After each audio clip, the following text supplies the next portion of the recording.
ये दिल्ली मॉडल आखिर है क्या?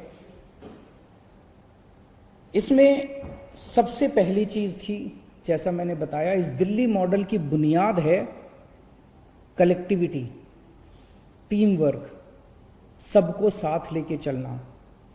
तो हम लोग बैठे और हमने पूरी प्लानिंग की कि कहाँ कहाँ क्या क्या करने की ज़रूरत है, कहाँ कहाँ किस किस चीज़ की ज़रूरत है। और उस प्लानिंग में जहाँ जहाँ हमें लगा कि ये कमी है और ये हमारे पास नहीं है, ये किसके पास है, हम उसके पास गए और उससे मिन्नतें करी और हम मदद लेके आए।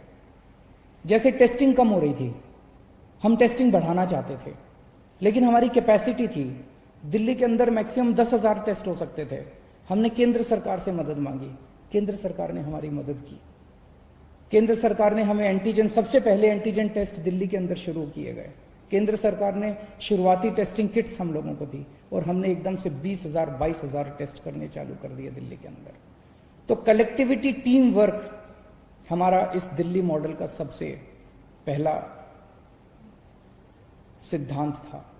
दूसरा जो सबसे इंपॉर्टेंट चीज थी, होम आइसोलेशन। लोगों के मन में डर था, आज भी पूरे देश के अंदर, पूरी दुनिया के अंदर लोगों के मन में डर है कि कोरोना हो गया। एक तो कोरोना का डर है कि कोरोना हो गया तो पता नहीं क्या होगा, और दूसरा डर होता है कि कोरोना पॉजिटिव आ गया तो सरकार उठा के क्वारंटाइन सेंटर में डाल देगी, सरकार उठा के हमें किसी और सेंटर में, आइसोलेशन सेंटर में कहीं डाल देगी, अस्पताल में डाल देगी। लोगों के मन में ये डर था, क्वारंटाइन सेंटर का डर था, आइसोलेशन सेंटर के डर थे। जब हमने होम आइसोलेशन शुरू किया और होम आइसोलेशन का एक्सपीरियंस हम लोगों ने बहुत कंफर्टेबल कर दिया। हमारी डॉक्टर्स की एक टीम जो होम आइसोलेशन में सबसे पहले उनके घर जाती है, उनको सारा बता के आती है कि आपको ये एहतियात करना है, इस कमरे में रहना है, ये टॉयलेट है आपका, उनके घर का इंस्पेक्शन करके आती है, मुआयना करके आती है, सारा सिखा के आती है। उनको एक ऑक्सीमीटर दे के आते हैं कि 2-2 घंटे में अपनी ऑक्सीजन नापते रहना, अगर ऑक्सीजन कम हो जाए तो आप हमें फ़ोन कर देना, हम आपको अस्पताल ले जाएंगे, आपको चिंता करने की जरूरत नहीं है।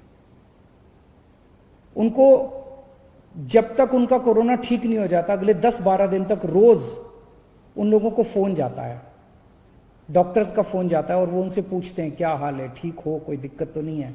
उनको टेली काउंसलिंग की जाती है होम आइसोलेशन वालों को। इस वजह से लोगों को कोरोना होने के बावजूद भी उनका एक्सपीरियंस, लगभग 80 से 90% पेशेंट्स होम आइसोलेशन के अंदर आज उनका इलाज चल रहा है। दिल्ली के अंदर होम आइसोलेशन इतना शानदार तरीके से लागू किया गया कि उसकी चर्चा आज सब जगह चल रही है। इस होम आइसोलेशन का फायदा ये हुआ कि पहले लोग अपना टेस्टिंग कराने से डरते थे। उनको ये लगता था टेस्ट हुआ और पॉजिटिव आ गया तो मेरे को उठा के क्वारंटाइन सेंटर में डाल देंगे। आज भी मैं जानता हूं कि कई राज्यों के अंदर इसी वजह से टेस्टिंग नहीं करा रहे, क्योंकि वहां होम आइसोलेशन नहीं है। वहां पे जो पॉजिटिव आता है, चाहे माइल्ड हो चाहे एसिम्टोमेटिक हो, उसको उठा के क्वारंटाइन सेंटर में डाल दिया जाता है। तो कोई टेस्ट नहीं कराना चाहता, कोई जब तक अस्पताल जाने की मजबूरी ना, इतना सीरियस ना हो जाए, तब तक कोई टेस्ट नहीं कराना चाहता। और जब वो टेस्ट नहीं कराता तो वो समाज में घूमता रहता है और 10 और लोगों को कोरोना कर देता है। तो हमने होम आइसोलेशन किया, लोगों का डर खत्म हुआ, इस वजह से लोगों ने खूब टेस्टिंग करवानी चालू कर दी। अब हम टेस्टिंग कर रहे हैं बहुत एग्रेसिव लेवल पे। पहले 5,000 टेस्ट हो रहे थे, अब 20-22,000 टेस्ट डेली हो रहे हैं, 22,000 23,000 टेस्ट डेली हो रहे हैं। और हम टेस्ट करते हैं, जिसको कोरोना मिलता है उसको आइसोलेट कर देते हैं, जिसको कोरोना मिलता है उसको आइसोलेट कर देते हैं। दिल्ली में मौत के आंकड़े काफी कम हो गए हैं। जून के महीने में 100 से ऊपर मौतें होने लगी थी प्रतिदिन। कुछ दिन ऐसे थे जिसमें 100 से ऊपर मौत हुई थी। अब 30-35 मौत डेली हो रही हैं। ये भी नहीं होनी चाहिए, इसको ठीक कर रहे हैं और कम करेंगे। लेकिन मौत को कम करने के लिए हमने एक अभियान, पूरा उसका प्लानिंग की, और उस प्लान के कंपोनेंट थे। हमने देखा कि मौत क्यों हो रही है, तो देखा सबसे पहले टेस्टिंग है। कई लोगों का टेस्ट टाइम पे नहीं हो पाता, और जब तक टेस्ट होता है तब तक उसकी मौत हो जाती है। तो हमने टेस्टिंग अब इतनी बढ़ा दी है कि लोगों को टेस्टिंग करने में कोई दिक्कत नहीं आ रही है, तुरंत टेस्ट करवा रहे हैं लोग। दूसरा हमने देखा, एम्बुलेंस की दिक्कत हो रही थी। शुरू में लोगों को एम्बुलेंस नहीं मिल पा रही थी, एम्बुलेंस की कमी थी। आज हमने इतनी एम्बुलेंस का इंतजाम कर लिया है कि किसी को भी अब रिजेक्ट नहीं किया जाता, मना नहीं किया जाता। 100% लोगों को, एक एक व्यक्ति जो फोन करता है उसको एम्बुलेंस पहुंचती है। पहले एम्बुलेंस पहुंचने में 2-2 घंटे लग जाते थे, आज आधे घंटे के अंदर फोन करो और आधे घंटे के अंदर एम्बुलेंस पहुंचती है। तीसरा, हमने देखा कि एम्बुलेंस जब मरीज को अस्पताल लेके जाती है, अस्पताल के बाहर उसकी सारी औपचारिकताएं पूरी करने के लिए 2-2, 3-3, 4-4 घंटे लग जाते थे। एम्बुलेंस में बैठा रहता था मरीज। मीडिया वालों ने कई ऐसी स्टोरीज की कि 3 घंटे तक मरीज एम्बुलेंस के अंदर बैठा रहा, वहां उसकी मौत हो गई। अब हमने ये इंतजाम कर दिया कि एम्बुलेंस जाएगी, सबसे पहले मरीज को अस्पताल के अंदर ले जाके एक होल्डिंग एरिया बना दिया हमने।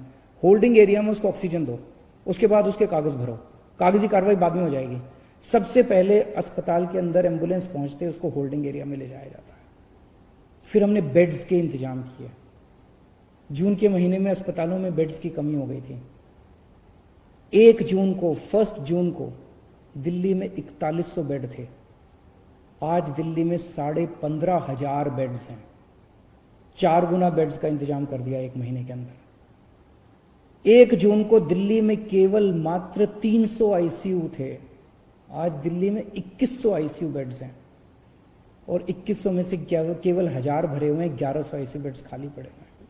तो बहुत मैसिव लेवल पे हमने बेड्स का और आईसीयू बेड्स का एक्सपेंशन किया, जिसकी वजह से आज लोगों को ये भरोसा है कि अगर अस्पताल जाना पड़ा तो बेड्स की कमी नहीं है, आईसीयू की कमी नहीं है। और एक जो प्लाज्मा थेरेपी हमने शुरू की, सबसे पहले दिल्ली में प्लाज्मा के ट्रायल्स किए गए, उसके बहुत अच्छे नतीजे आए।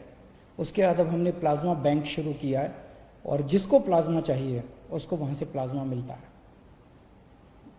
जब तक वैक्सीन नहीं आ जाता तब तक प्लाज्मा, मैं ये तो नहीं कहूँगा कि सबकी जान बचा लेता है, लेकिन काफ़ी लोगों की जान बचाने में प्लाज्मा मदद करता है। अंत में केवल इतना कहना चाहूँगा, जून के मुकाबले आज हम बेहतर स्थिति में हैं, लेकिन इसका मतलब ये नहीं है कि जंग जीत ली गई है। अभी रास्ता बहुत लंबा बाकी है, कभी भी कोरोना फिर से बढ़ सकता है। हमें बिल्कुल भी कॉम्प्लेसेंट नहीं होना, हमें बिल्कुल भी हाथ पे हाथ रख के नहीं बैठना, अपनी तैयारियां पूरी रखनी है, हमेशा मास्क पहन के घूमना है, सोशल डिस्टेंसिंग फॉलो करनी है, अपने हाथ धोते रहना है, अपनी सेफ्टी अपने हाथ में है। आज हम बेहतर स्थिति में, ये बेहतर स्थिति बनी रहे, स्थिति ना बिगड़े, ऐसे मैं प्रभु से कामना करता हूँ। बहुत बहुत शुक्रिया।